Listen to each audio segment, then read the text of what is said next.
De la misère de payer leurs factures et de se nourrir, le premier ministre a versé 200 millions de dollars à la Banque asiatique d'investissement.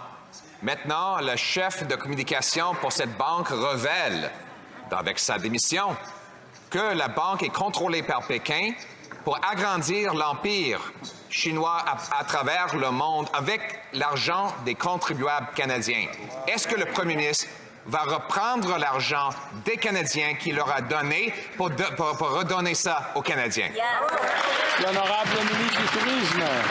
Président, comme la vice-première ministre l'a déclaré plus tôt aujourd'hui, en réponse à cette question, le gouvernement du Canada mettra immédiatement fin à toutes les activités menées par le gouvernement au sein de la Banque et elle a chargé le ministère des Finances de mener un examen immédiat des allégations soulevées et de la participation du Canada à l'AIEB.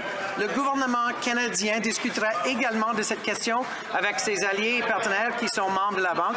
L'examen annoncé aujourd'hui doit être entrepris rapidement. Aucun résultat n'est exclu à l'issue de cet examen. Le chef de l'opposition. Il y a 4 ans, les conservateurs ont dit au premier ministre que pendant que les Canadiens ne peuvent pas payer l'épicerie, ils n'avaient pas d'affaires à envoyer 200 millions de dollars à la Banque asiatique d'investissement contrôlée par Pékin pour financer des infrastructures là-bas.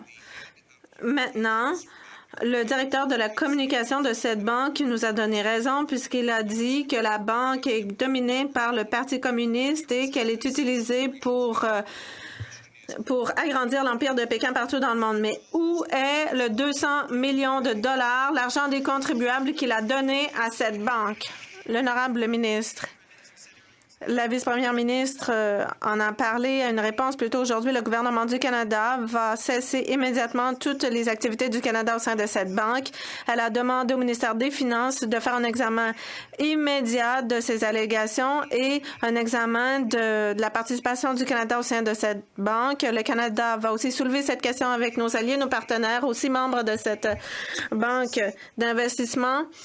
Nous voulons agir rapidement. Nous ne rejetons aucune mesure à la suite de cet examen.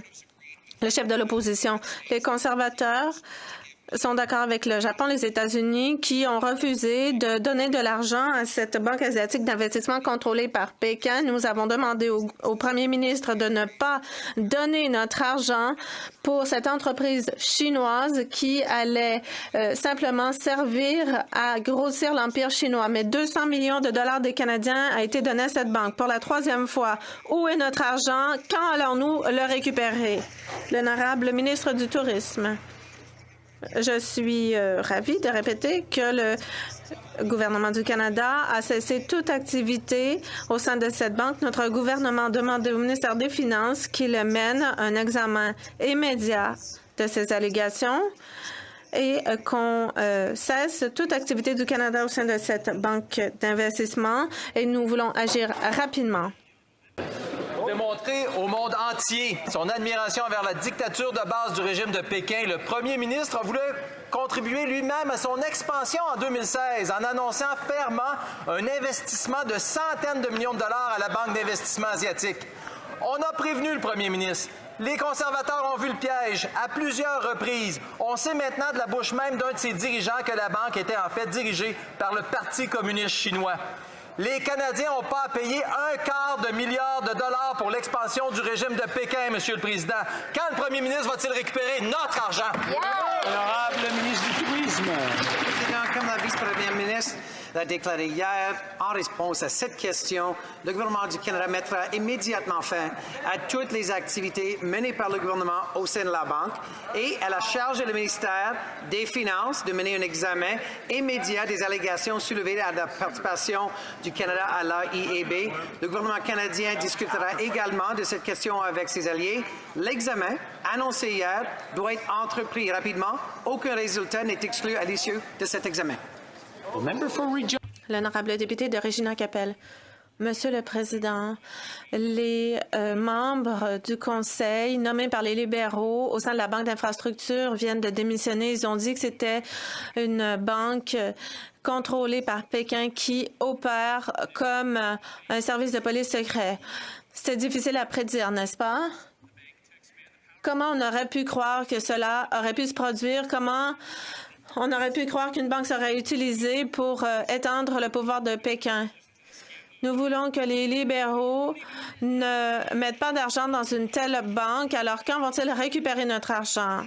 L'honorable ministre, comme la vice-première ministre l'a dit hier, comme je l'ai dit moi-même hier, le gouvernement du Canada va cesser toutes les activités du gouvernement dans cette banque. On a demandé aux fonctionnaires du ministère des Finances de faire un examen des allégations. Le gouvernement du Canada va également discuter de cela avec nos alliés partenaires qui font partie de la banque et aucune solution n'est exclue. Le député de Regina Capel. Personne ne se fait dire, je te l'avais dit, mais enfin, les conservateurs les ont avertis, le Japon aussi et d'autres les ont avertis.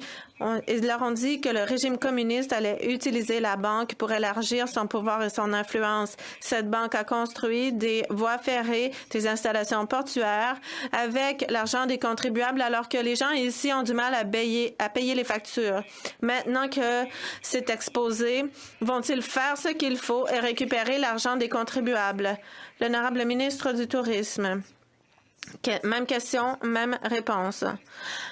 La vice-première ministre a été très claire. Nous avons cessé toutes les activités du gouvernement au sein de l'AIB. Nous avons demandé au ministère des Finances de mener une enquête immédiatement dans les activités de la banque. Cette enquête aura lieu rapidement et aucune solution n'est exclue. Madame la Présidente, la démission d'un haut dirigeant de la Banque d'investissement de l'Asie confirme ce que l'on croyait. C'est une banque qui permet à la Chine d'élargir son influence dans la région Indo-Pacifique.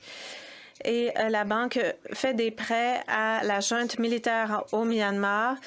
Et on pense aussi qu'elle pourrait recommencer à prêter des fonds à la Russie. Quelle autre preuve le gouvernement a-t-il besoin pour comprendre que la mission de cette banque va à l'encontre des valeurs canadiennes? L'honorable secrétaire parlementaire.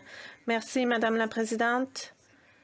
Comme le député le sait, le gouvernement a cessé toutes les activités du Canada au sein de la banque. Le ministre de la Finance a demandé à son ministère de faire un examen tout de suite de ces allégations d'activité et le Canada discute avec ses alliés et partenaires de ceux-ci qui font aussi partie de la banque. Le député de Wellington-Halton Hills, il y a quelques années, Affaires mondiales Canada a dit que la banque est un exemple de la manière dont Pékin fait la promotion de ses politiques qui vont complètement à l'encontre de celles du Canada, notamment en matière de droits de la personne. Wayne Easter, ancien libéral, a dit que cette recommandation devrait servir d'avertissement pour le gouvernement. Quand le gouvernement va-t-il tenir compte de ces avertissements? Quand va-t-il se retirer de cette banque? Comme je disais, le gouvernement du Canada a effectivement mis fin à toutes les activités menées par le gouvernement au sein de la banque et la ministre a chargé le département des Finances à mener un examen de la participation du Canada. Madame la Présidente, le gouvernement canadien discute également de cette question avec nos alliés et partenaires membres de la banque. L'honorable député de Calgary-Shepherd, il y a 6 ans, le gouvernement libéral avait que des louanges à chanter pour la Banque d'infrastructure en Asie. Le ministre des Finances a dit à l'époque qu'il était content que le Canada confie des fonds à cette banque qui était indépendante de tout gouvernement. Maintenant, des hauts dirigeants ont démissionné en disant que cette banque est dominée par des acteurs du régime communiste chinois. 6 ans plus tard, 200 millions de dollars plus tard, les conservateurs les ont prévenus. Quand va-t-on récupérer notre argent, l'argent des contribuables? La Finance a chargé le département avec un examen complet de la participation du Canada et notre gouvernement a mis fin à toutes les activités menées par le gouvernement au sein de cette banque. Merci.